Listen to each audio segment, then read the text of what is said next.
At 0614 hours, the LZ at Sector Caver West went from marginal to closed. I was holding a racetrack at 400 feet in the lead aircraft, close enough to see smoke columns from the 3-block collapse near the grain exchange, close enough to read the body language of the men running for the extraction corridor. The ground commander's voice came over the net, flat and hard. All personnel, break contact, exfil now. LZ is not sustainable, I say again. Counted 8 figures moving toward the corridor. There should have been 9. I made 2 more passes.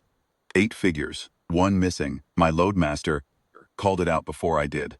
Single figure, northwest quadrant, moving toward the building, not away. I keyed the radio. Ground, Archer 2. One of yours is moving the wrong direction. Confirm all personnel accounted for. The answer came back in 30 seconds. Archer 2. That's our liaison. She's been told to exfil. We're working it. They weren't working it. The figure had disappeared into the smoke. I held the racetrack for 20 more minutes until the fuel state made it a decision. The column was gone, the corridor was gone, and the radio on her frequency had been silent since 0619. We went home without her. I want to be accurate about what I thought at that point. I thought she was dead. The structure had taken 2 impacts in the previous hour. The northeast corner of the grain exchange had come down across the approach road. The ambient temperature in the block, based on the fires we could see, was not survivable for long. I thought she'd made a bad call and paid for it, and I thought about the after-action report I was going to have to write, and I did not think I was going to see her again. I was wrong on every count but one. The call was not bad. Her name in the official record is a liaison designator I am not authorized to publish. Her call sign was Millstone. I did not know, when I watched her disappear into that smoke, that she had spent 14 months in a classified special operations billet, running trauma extraction in environments that made Caver West look manageable. I did not know she held a certification in mass casualty protocol that placed her in a category of maybe 40 people in the entire park. I did not know any of that. None of us did. She'd been introduced to the company 6 days earlier as a staff liaison, and the captain who introduced her had said it with the particular flatness that meant nobody needed to ask questions, and nobody had. What I know now from the after-action testimony of the men she found is this. She moved into the northeast block at 0617, 2 minutes after the exfil order, with a medical pack and a topographic print of the sector. She had identified, before the order came, 3-man element from 2nd section had been cut off by the road collapse and had not made the corridor. She had also identified 2 additional casualties in the ground floor of the grain exchange annex that had been reported as non-recoverable. 1 GSW, the chest, 1 crush injury, 1 smoke inhalation, and a further 3 personnel sheltering in the basement of a building that was on fire from the 2nd floor up. She did not exfil because she had done the math, and the math said 8 people were still inside. Over the next 7 hours, she moved that block systematically. She used the print to route through structures that had retained integrity. She used the medical pack to stabilize the GSW casualty well enough to move him, a procedure that took 53 minutes and required her to improvise a chest seal from materials in the building because she had used her last 2 in the first hour. She moved people in the order their condition demanded, not the order they were easiest to reach. She sheltered the worst cases in the basement of the grain exchange annex, which she had assessed as the most structurally sound remaining space in the block, and she made 4 separate trips back into the smoke. 4 trips. Not one, not a single bold run. 4 separate, deliberate, methodical trips, because that is what the count required. The men she was pulling out did not always know who she was.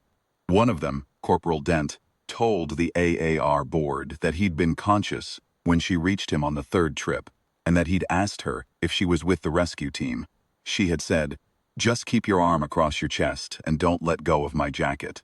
He said she said it the way someone says it when they have said it before, not to comfort him, because it was the correct instruction and she needed him to follow it. She brought the last man out at 13:21 hours. The extraction team that had repositioned at the staging base received an incoming transmission at 13:17. Her call sign, her grid, personnel count, 11. Her voice on the recording, I have listened to it, is not triumphant. It is not shaking. It has the quality of a person who has finished a thing and is now reporting that the thing is finished. The staging team brought them in. 7 personnel all alive. The GSW casualty required surgery within the hour and survived. The crush injury was evacuated by air and survived.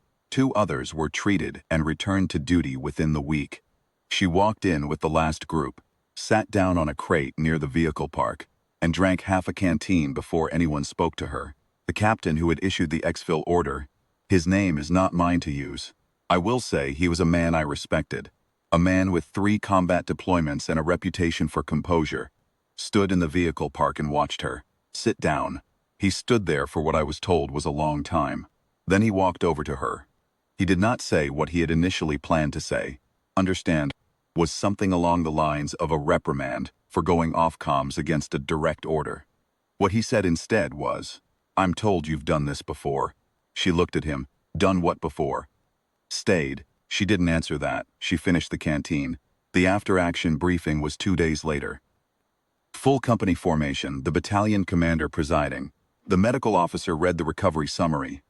11 personnel recovered over a 7-hour period. Single operator, 0 losses. The battalion commander read the certification from her personnel file, the one that had been classified and therefore invisible to everyone who had been calling her a staff liaison for 6 days. He read the number of prior extractions. He read the theater where she had operated. The room was quiet in a way rooms are rarely quiet. The battalion commander asked her to stand, and she stood, and he rendered a formal salute and held it.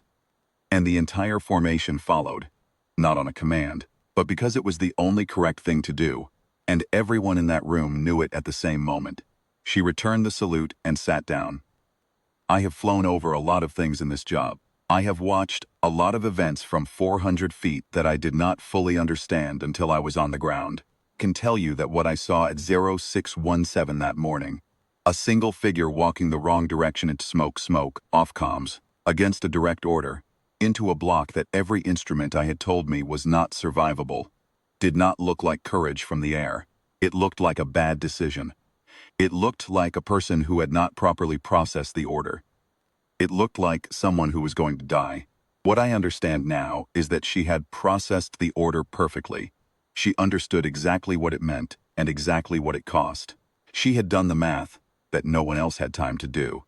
And the math said 8 people were still in the block, and she was the only person in that sector with the training to get them out. And so she went. Not because she was unafraid. Not because she didn't know the risk. Because she had the count right, and the count was what mattered. I think about the 4 trips. The first one is the decision, and the decision is its own kind of thing. I think about the 4th trip, when the building she was moving through had been on fire for 6 hours, and she had already been inside for nearly 7 hours, and she had 3 people already at the extraction point, and she went back in anyway, because there was one more. Not because the order had changed, not because conditions had improved. Because one more person was still in there, and the math was the math, and she was still capable of going. I filed my after-action report. I noted the time I had last visual on the single figure at the northwest quadrant, the time the frequency went silent, the time the call sign came back up at 1317. I noted 11 personnel recovered. It's a quiet document. The numbers in it are not dramatic by themselves. 11 is a number you can say in a second. It took her 7 hours to make it true.